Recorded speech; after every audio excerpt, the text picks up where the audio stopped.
10 seconds remaining. 5 seconds remaining. Radiant team ban.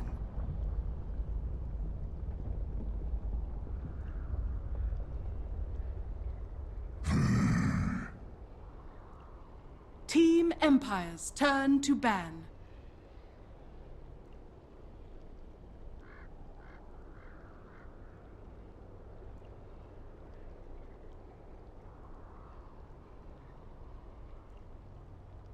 Ten seconds remaining. 5 seconds remaining.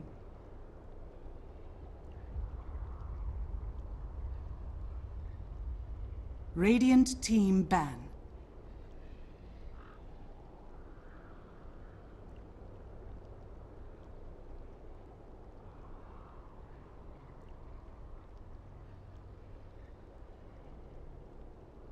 Ten seconds remaining. 5 seconds remaining. Reserve time.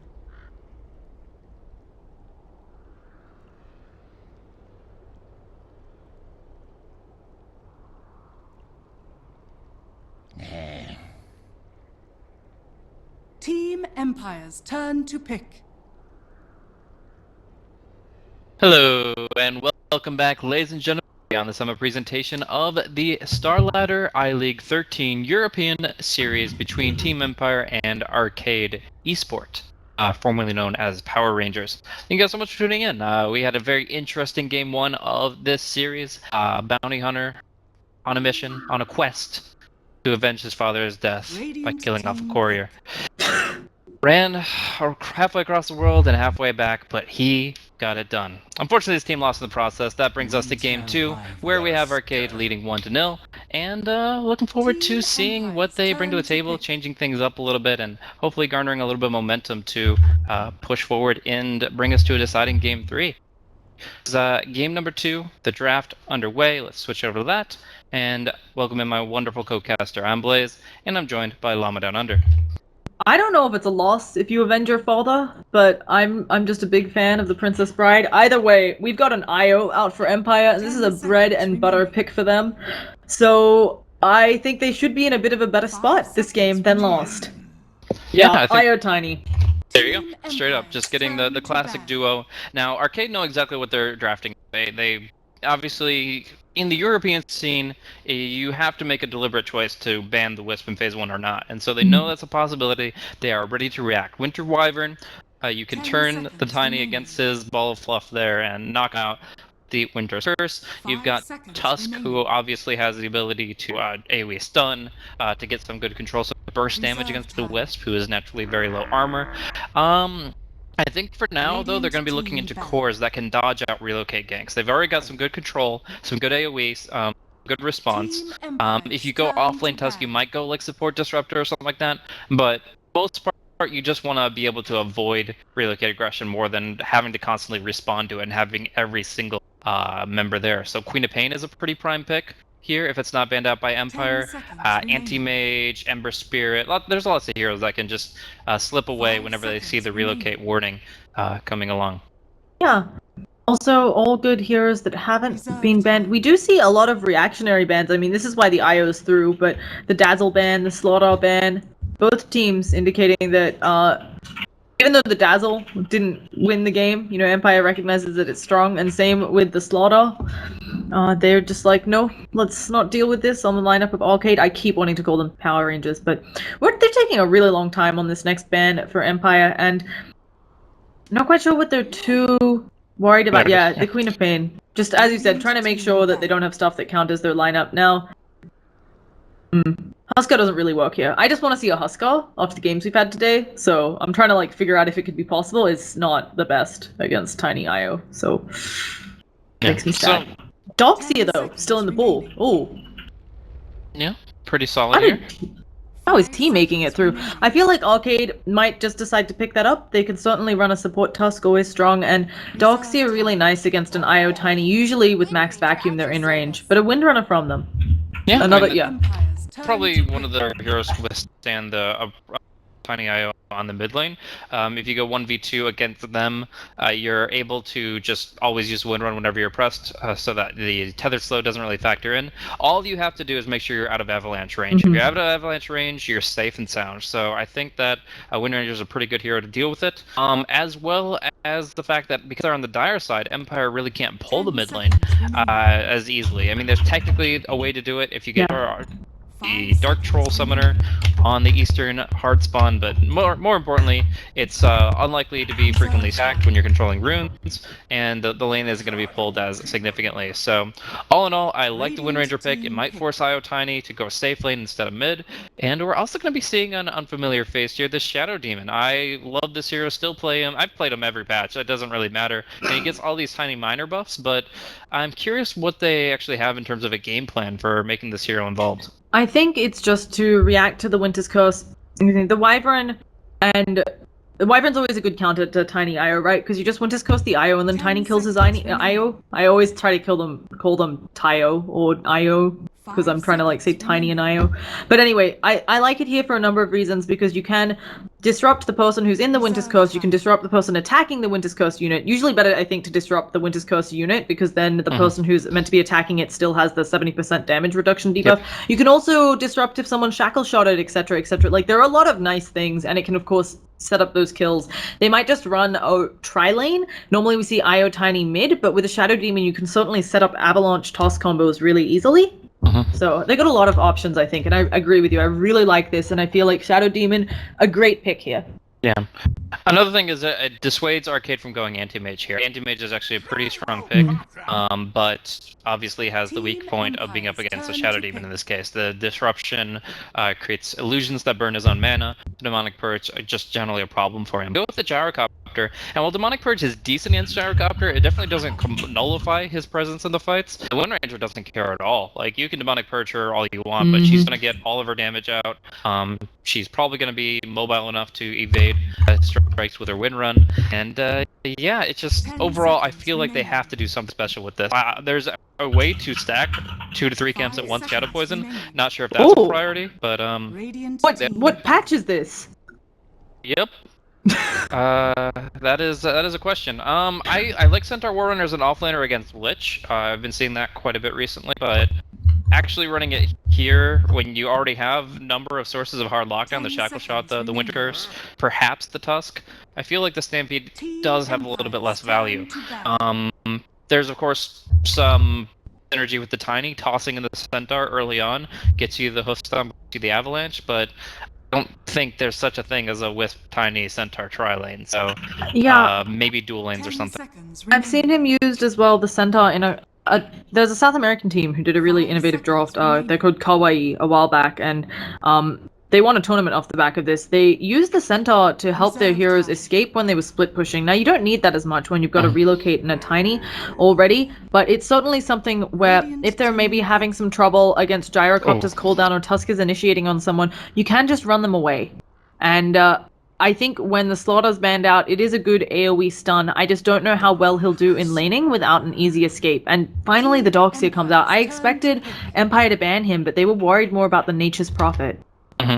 And I'm also really sad to see the Batrider ban. I was hoping Empire would 5th pick that. You combine Stampede with Lasso, and you just straight up kill somebody. Like, they get pulled so far out of position, so far away from their allies, there's no hope for them. And I love that combo, even though it does take 2 ultimates. It is a very strong combo for picking somebody off.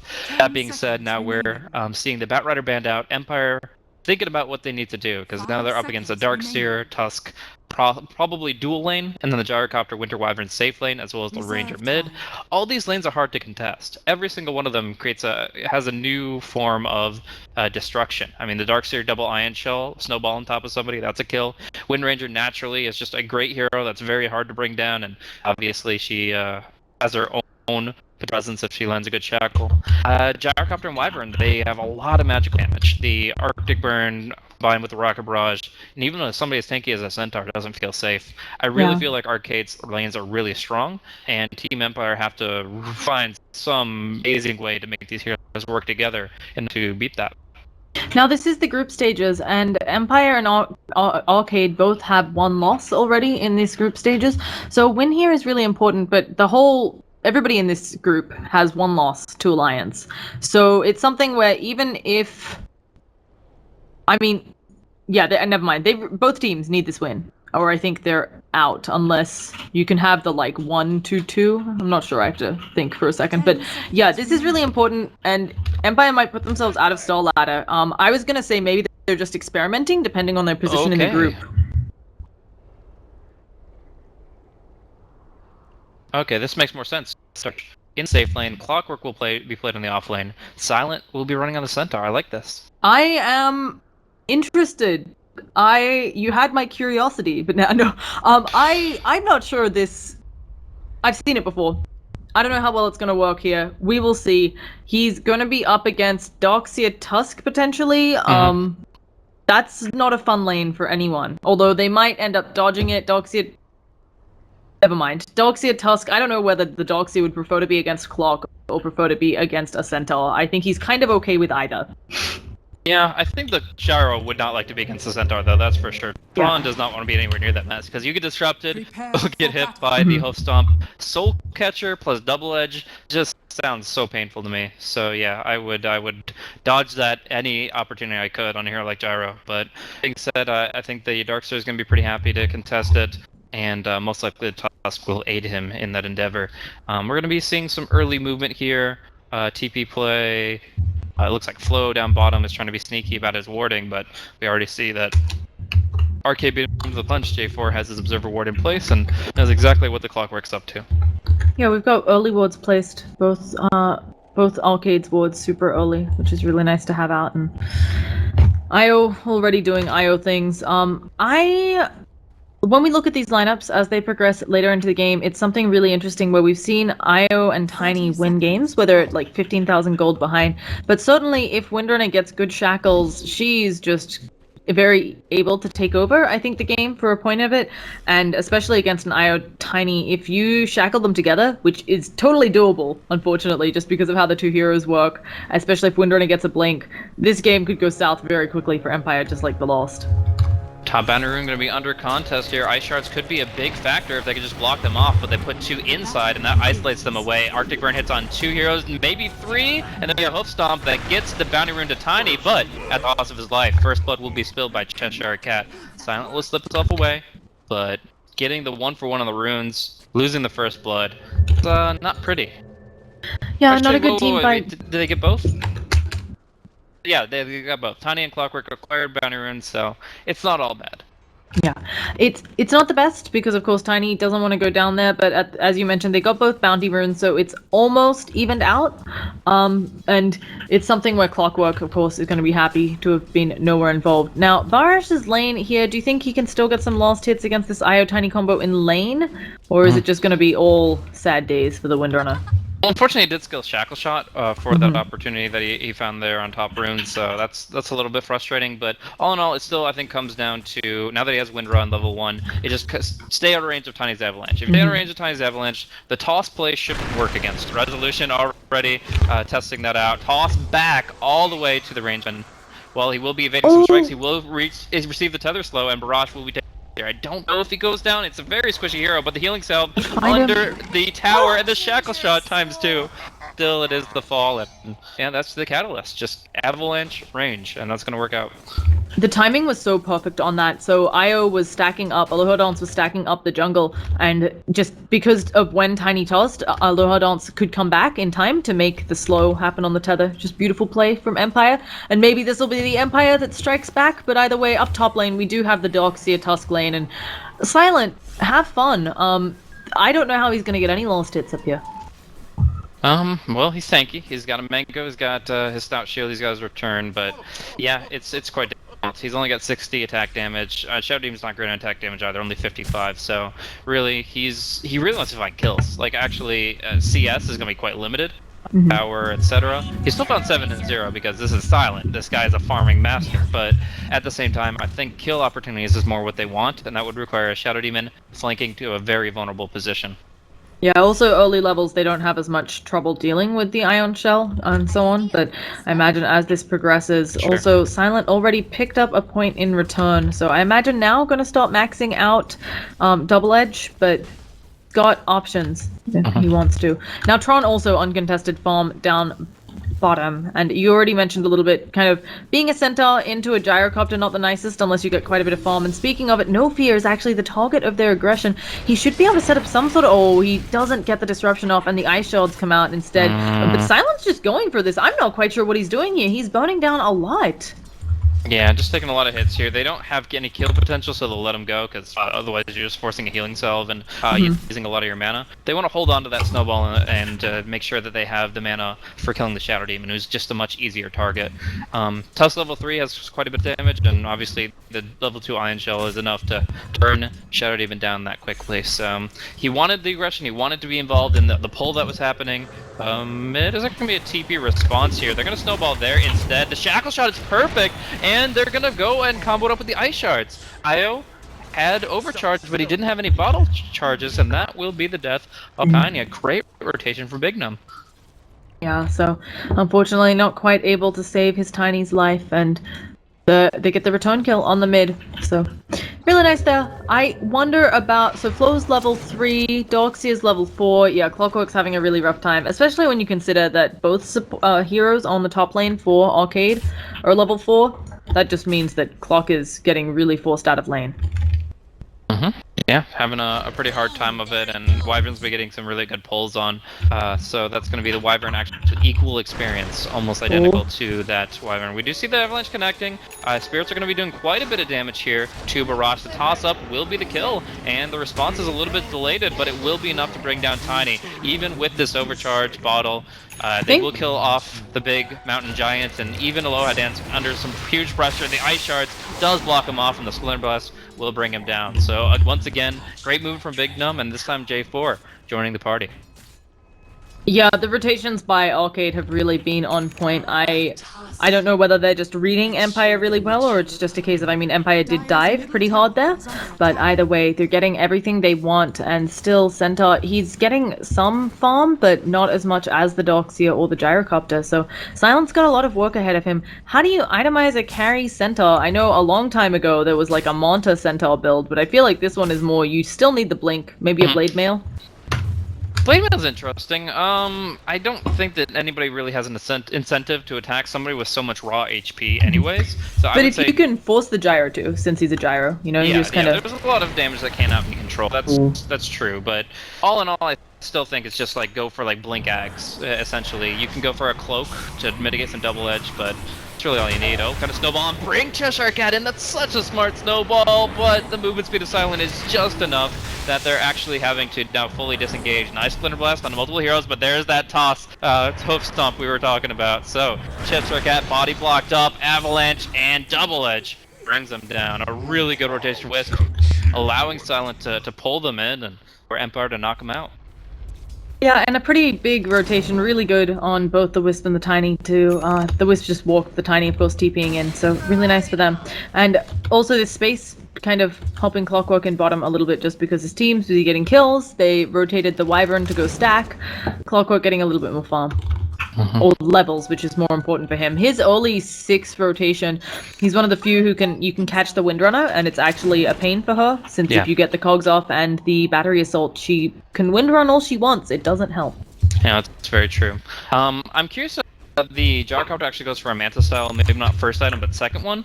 There's one, when Centaur was actually really prevalent in the scene, very common counter item to him would be the Manta style. What you would do is just use it right in the middle of the hoof stomp animation, and it would actually just net you a kill. Some smoke jungling here from Tusk and Darkseer, clearing out the stacks that Io and Tiny were looking. But yeah, it was huge. It was actually very consistent. The invulnerability frame dodge with Manta versus Hoof Stomp, you would see like 2/3 of the time practice players would be able to counter it out just with that item alone. Along with the stack Jack, they're able to also acquire a Shadow Demon pickoff. So he was just looking to stack the creeps one more time. It's actually pretty big that they got the creep camps there, I feel, because the IO, he's off stacking and everything. You really want level 6, and this IO is making good progress. Actually, if they get this kill, IO is going to be making great progress. If you can get level 6 before 10 minutes in, you're pretty happy as an IO, and one of the ways you do that is you spend so much time stacking that you're expected to leech some experience while Tiny does those stacks, and losing a full stack puts you a bit further behind. Now, this IO, Aloha Dance, has been having a great old time. He's actually got a bunch of kill involvement, so he's got higher levels than most, but it's still really bad to lose the stack. Your opponents get rich, you lose out on gold, everything sucks. And they didn't even get a chunk of that experience, really. That was already gone before they got anywhere nearby. Warriors right on top of Flo here. They're going to get Tron involved as well, but he'll just TP right to his tier 1 tower. Is that intentional? Right back into the call down, and down he goes. It could have been intentional so that he could just get out of danger, but he probably meant to TP on the back line, so didn't realize he, as you said, he was like right in there. But we got a snowball up top. Looks like there's going to be a Warriors punch to follow, and he walks right through the wall center. No way you wanted to go. Yeah, I mean, is there anywhere he could have gone, though? Like, that was such a really good execution, too. Yeah, there wasn't much hope. Kind of questionable then arguably to pop the ult there, but again, it's not the longest of cooldowns, so it's kind of like, if I could have gotten out. He hoped he could get out, but Darkslayer's wall is the trump card there. So, really nice play coming out from Arcade. Again, I feel like they're doing a good job of working themselves towards an early lead. Not as dominant as last game, but they're certainly doing a great job. Never underestimate the Wisp Tiny, though. That relocate, like you said, is coming along. He's already got his urn and bottle. Just needs the magic wand, and he'll be pretty much good to go with his core item set. Yeah, and at that point, the Centaur working his way to Blink Dagger. He's got 1150 banked up, and pushing that one out. But trying to prevent that, maybe Cheshire Cat and Vignum look for an opportunity. It looks like they feel like they're the ones being aggressed upon. They're just gonna back off so they don't get baited. I also wonder here whether, I mean, Empire hasn't used any smokes. They've got 3 in stock. There are 2 in stock for Arcade. It feels like Arcade used the earlier smokes to get the creeps in the jungle. It feels like smokes could really help turn around this game. I mean, it's one thing, the first relocate of the game is always a big deal, but maybe some smokes, even if they're just to get up vision, so you can make sure those relocates are safe, because that's another problem. It's really hard to relocate without vision, because you might relocate into enemies. If you smoke and get the vision, you're going to be doing okay, and IO has hit the level 6 as they kill off another stack. So they've got some options here, I feel, on Empire. Definitely not in the deficit they were last game. Yeah, I think that's a really good point. We'll see. They were kind of waiting for the speed to come back up, but now that they have that, they can definitely go for those plays and lock down a target. Clockwork hookshot cogs is a natural and a very common way to set up a relocate, just because you're at least initiating on one hero there. They can't get out of those cogs, and the Iotani's there to back it up. Stampede, jump, and slow is going to be another way to accomplish that. But what a lot of teams do is they do it blind, and they don't have aggressive vision. What we're actually going to be seeing is exactly what you were mentioning. It's going to be smoke and invis, but it is going to be a deep observer ward that cannot be scouted thanks to the smoke of deceit, and that's actually exactly what they need to do. Oh, but no fear. Okay, yeah, he has the invis as well. Sorry, for a second I was like, what are you doing? And then I remembered he had an invis. I was like really concerned there. But yeah, he's just doing some casual scouting. He doesn't decide. I don't know whether he's going to place it back over this side. I mean, obviously he has to be careful because the heroes were around, but I do agree with you. That's a really good spot to have it. But he might just be like, no, there's too many people. It's dangerous. Oh, he's thinking about it. He's gonna he's gonna break their smoke. Oh no, he doesn't. And the smoke remains. That's good and bad. Ward will stay, and they won't be like, oh, who was hiding underneath that bush there. But at the same time, we are going to be seeing that this rotation should be a bit of a surprise to the Centaur, who's getting ever closer to Blink Dagger, and really should be heading home right now. But the Tranquil Boots, he's like, yeah, I can another creep wave. I'm going to be full HP, and full HP will be insufficient with the hero smoke behind. Yeah, and we will see what else is coming out. They're at about a 3,000 relocate gold. maybe on Barrage? I think they want it, but no, Barrage is going to win run away. In the meantime, Tron gets top tower, and they're able to secure that lickety-split. So I'm trying to adjust something on the mic. Apparently people can hear the other keyboard in the room, but I didn't know it was coming through. Folks, if there's still issues, please let us know. Either way, getting back into it, Tiny, he's got drums. It's a very common pickup. It's great stats, helps the hero out a lot. Probably working on Aghanims next, you'd say, or do you think this is a Blink Tiny game? don't think they need Blink. They have a Clockwork and Blink, so they're going to be fine on the Blink, the quick initiation. We're going to see Relocate here onto the Wyvern, and it will be a quick pick before he can cast the Winter's Curse. Really good resolution. Just literally all he does is cast Avalanche on the spot before they're even in that vicinity, before the Relocate even completes, and as soon as he's in range, the Avalanche comes out. So while Wyvern has the unit, all Tiny has to do is target the ground. Technically, you can actually counter that by, if you look at the Tiny emit, if like the creep wave sees Tiny, you can technically tell Wyvern to do the exact same thing to the Tiny before he relocates, but it's so difficult to do that in just 2.5 seconds. 100%, and it's, as you said, it's all about quick fingers, and sometimes it comes from the jungle and you can't do it, whereas Tiny knows where he's relocating. All of those advantages for the Tiny IO combo. So we're seeing them working their way out of this deficit, and I like it. Now Flo, do you go for the Clockwork, since there is something like the gyro? Are you Blade Mail Clock, or again Force Stop, which we've been seeing dominate the day? Huh, yeah, that's actually a close decision. Like, compared to the Centaur, I think Clockwork's going to get a lot more value out of the Blade Mail. He's always going to be caught in that little arena, and somebody's going to want to fight out against him. A Wind Ranger, very commonly, just tries to focus fire down to Clockwork when she gets caught inside cogs, and I could imagine Gyro doing something similar. So I think Clockwork actually could benefit a lot from the Blade Mail. But, end of the day, if he wants to go Force Staff, I think that creates a lot of value, too. Yeah, and I think that... I don't know, I just like the options and the fact that Empire is doing a great job of just slowing down this game. At the same time, Arcade, they are smoked up again, looking for something, or is it just the Wyvern? No, they have some other people smoked up. Because they definitely have people attacking the tower who are not, and I don't think they're catching anyone here. They're hoping that somebody comes out, you know, the very common, the smoke, the poison scouting. So just gonna have to give up a tier 1. They still have a couple left, so I wouldn't be as worried. Just kind of, for right now, what they want is the Clockwork to go and the Relocate to come through, and then the Wyvern to come line and get that Winter's Curse out. But they're not taking that bait. They'll let a tier 1 fall if they have to, because they know that Arcade is moving as 5, essentially. Looks like Barash is going to come back and defend that, but just all in all, good game sense for both teams, knowing what they want to accomplish, but Empire wins out on the mind games in the end. I still like this ward they're leaving. It's outside the sentry range of the normal ward if you put one up there, but we're actually gonna catch No Fear here. We hang out with the Winter Wyvern. That's actually gonna be a really interesting ultimate, which won't be saving the Winter Wyvern, but it will be killing the Shadow Demon in the process. He committed suicide there, the Shadow Demon. How? Yeah, look at the chat log. Which exact interaction that means his illusion is that? killed him. Literally, the Shadow Demon illusion, or the Winter Wyvern illusion, killed the Shadow Demon when the Winter's Curse was in effect. Nice. Okay. Very interesting. I haven't seen that one before. I can honestly say I haven't seen the Shadow Demon commit suicide before, but that is unfortunate. And yeah, that is one of the bugs. I mean, I don't know if it's meant to count as suicide. It shouldn't count as suicide there. It should count as Wyvern. But... yeah, but it happens the same thing with Rubik as well, where like Winter's Curse with Rubik, bunch of broken interactions, Winter's Curse in general. So fun to see that one. Wyvern probably a bit upset, but it's Dota. In the end, I wouldn't say it's like the make or break thing. I mean, that's like half a cloak maybe for J4, but crazy.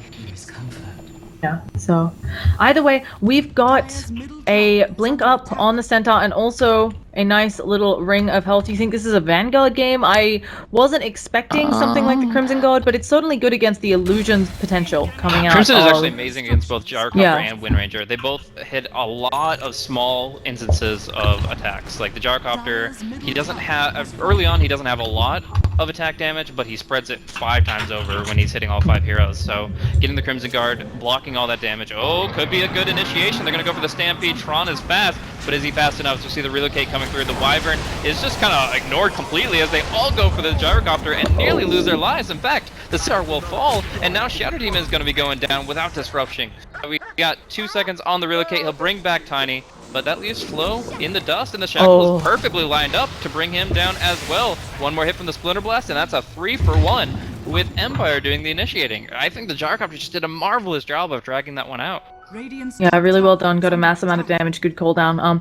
I was gonna say, I also think the Crimson Guard, as you said, there's the gyrocopter flat cannon, there's Windrunner, of course, with focus fire, and then there are potentially the illusions coming out from Doxia, all Those of are which good are like, yeah, Crimson God could be good. But I don't know if it's like first item material. I don't know if maybe Centaur wants a little bit of something in between, but his options are weird this game because I mean, I guess you. Crimson has an amazing build-up. Like, you're building a Vanguard. Like, that's an item that you're like, I don't have to invest too much by that. Ring of Health, Vit Booster, Stout Shield. I mean, he's like 600 gold away from the Vanguard, which is the main build-up into the Crimson Guard. I feel like that's a really fine first item. In fact, the earlier the better. Yeah, and I also think that it's better than, I mean, the other potential items I can see here is you can go kind of like the utility centaur with a force staff or something as well, which isn't bad here. You have to get over ice shards, and there's a couple other things where it would be nice to have the force staff just to get in and get out, but I certainly would prefer a tankier item against something like the gyrocopter and the Windrunner, but such is the dotes. We've got Barrage halfway to his Aghanim Scepter, gonna get a decent timing on that, and it looks like we're sacking the Wyvern this game over the Tusk, which makes sense, although I was expecting Tusk. Never mind, what I was about to say is dumb. Tusk is going towards the Glimmer Cape. I'm just gonna say that. Maybe. Shadowblade will be decent. Oh, yeah. He is support though, so I don't know. Often the support tusks go the Glimmer, and then like the off-lane tusks go Shadow, but both are great, and you can kind of do very similar things with both. It really hurts your opponent's economy either way. There's a couple of things that I really like about the Shadowblade here. One main thing is the ability to assassinate the Wisp really quickly. You get burst damage to the Wisp, you kill him before the Tiny can react, and that Tiny is half as powerful as before easily. So taking that Wisp heal and the overcharge of the equation is a really big deal, and it probably is their prime objective. This kind of comes down more to the late game, like really late game, but if Bignum can then transition that Shadowblade into a Silver Edge and break the craggy exterior, that only takes some armor away, but it means that the heroes don't have to be BKB to hit him in melee range. Yeah, and we've got Silent popping his ult, but no, you can't run there, you're blocked! Oh my goodness. It looks like he's getting some distance, but it's not actually taking him anywhere. He's like running on a treadmill. That was really upsetting. I also agreed with him there. Like, if you look there, you wouldn't think that was blocked, but he was blocked. So, Silent goes down. The trees are cut down. That's what so deceptive. Oh, really unfortunate for Silent, and he again doesn't get to use that ult. I think in the fashion that he wants to, but gonna just have to go for it now. Shadow Demon, you said you love playing this hero.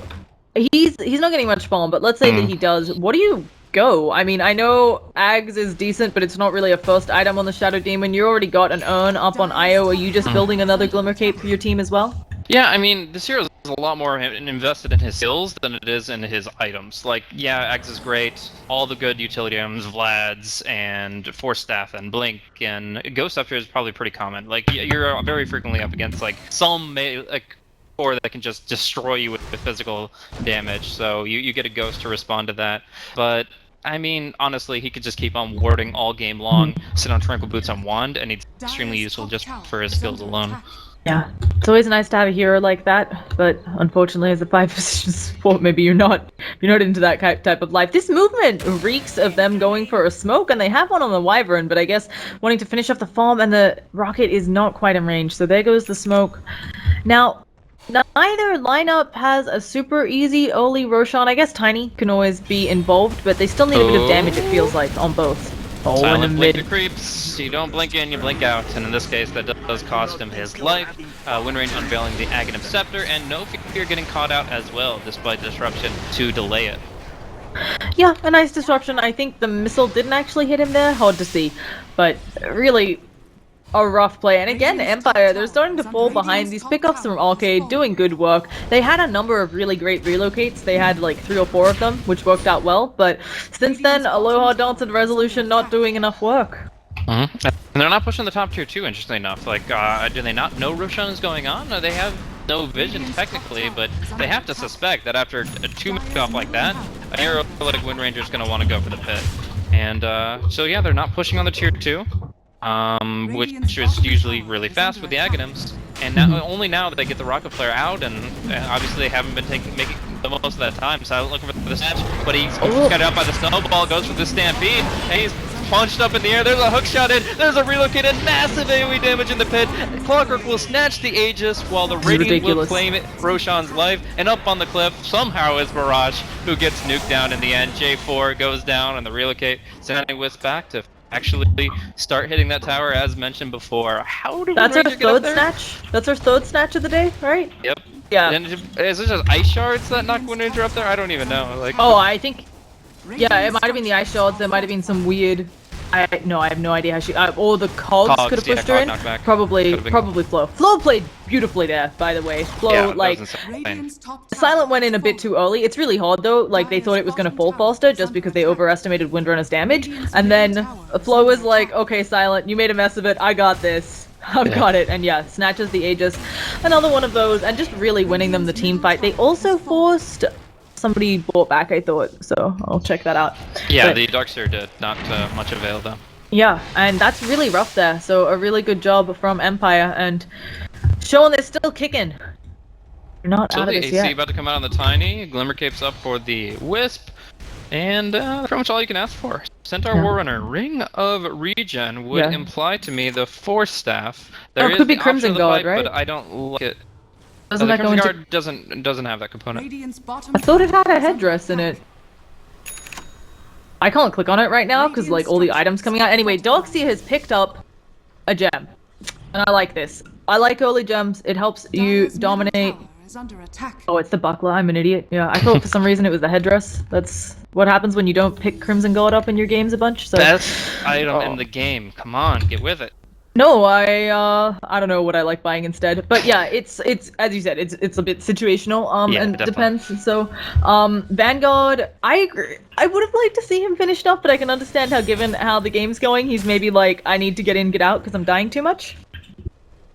So, could be rough there. Now we've got a Glimmer Cape on the Darkseer.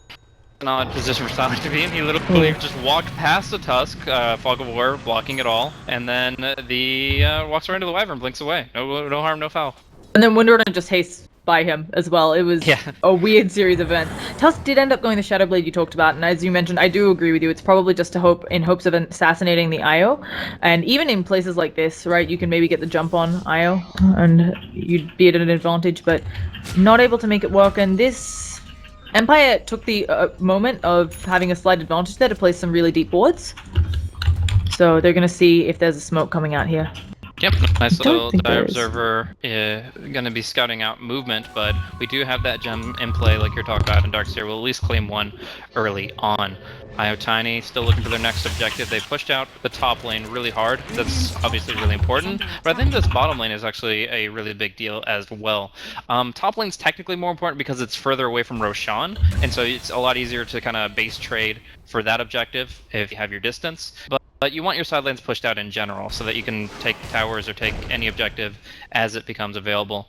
Yeah, and since they have the Roshan on the lineup of Empire, I wouldn't be surprised. I mean, yes, it's on the Clockwork, maybe not the exact hero you want it on, but I guess Tiny is just looking for another item, I'm guessing, is why, because he's got a lot of gold, and it might be that he's saying, hey guys, let's wait on my BKB or something, because I was a little surprised they don't take the rest of these outer tier 2 towers with the Aegis. Yeah. Wisp did just pick up here the Ghost that is actually immense versus the Ags Wind Ranger, of course. Also against the Wyvern ultimate. Like if you can Ghost Scepter right before Wyvern ulties you, then Tiny won't be attacking you, which you'll still be disabled, but you're not dying outright, which is nice. You can also combo it up with Glimmer Cape. You can Glimmer Ghost, and you're very hard to kill. You'll take amp damage from the Ghost Scepter, but then you reduce that by half with the Glimmer Cape, so it works out. Definitely, and it's really nice, but they're going to have the wraparound player. Is it going to be broken? We've got Tron, he's coming in. They're all scattered with the rocket. They have to know that there are so many there, and we have the hookshot in at the same time as Tiny is trying to work on Tron, but that's a BKB, and now Flo. He is in the middle of no man's land. He does have that Aegis. Maybe they'll just burn that. It's going to be really close, though. He's going to go down, and that's a good time to burn it. At the same time, we have business on the backlands. Revolution's just hitting creeps. Are they actually going to ignore Flo and just let him go down? VP has helped him out, but then Tiny has killed a Big Nub, and that was a nice Winter's Curse, but the wall, it's not doing enough work. Are they going to get some secondary kills? Centaur has managed to kill off J4 and Tron. He has no BKB. They just need Avalanche to come back off of cooldown, and they can easily get this kill. And with Centaur being there, they've got it. So Silent, suddenly, a madman with the patience. Like, he waited Yeah. so long for the opportunity, and then he got a 4-man hoof stomp. And Tiny walks over and just starts walloping. The Tusk just bought back. He got dusted out, and that's what Tiny was playing around on the backside. Yeah. But yeah, in the end, they do kill off Big Num, and then come back to kill Weathers with Winter's Curse now on cooldown. So look how fast this Rax drops. But they're gonna start focusing heroes and get Big Num down quick. There is a vacuum, but there's no wall, and Cheshire Cat just can't do anything to keep this base safe. In fact, he this is GG. himself is going to be another kill. Rax going down, and that's going to be the game. Empire strike back, and they bring us to game 3. Yeah, really nicely played. It was very close for a little bit there. Actually, if we look at the net worth graph, oh, it just died. It shoots down at the very end there, so it's really good. So Yeah, just pretty really smoothly played. They executed well, honestly. Like, this isn't a draft win, I wouldn't say. I think they had some good potential with this draft, but by no means did the hero picks themselves do the heavy lifting. Empire themselves executing on a whole nother level, and Arcade